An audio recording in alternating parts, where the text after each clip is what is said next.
me, I've got Samsung Galaxy Tab S8. In this video I'll show you how to use Google Assistant on lock screen. In the beginning, let's enter Google app, tab button in the right corner, enter Settings and go to Google Assistant. Now enter Voice Match and enable this function.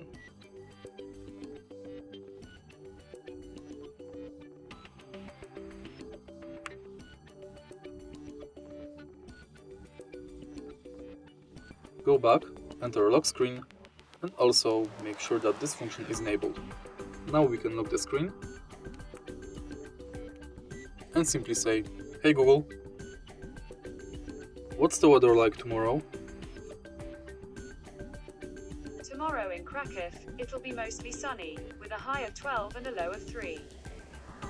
If you find this video helpful, please leave like, comment and subscribe.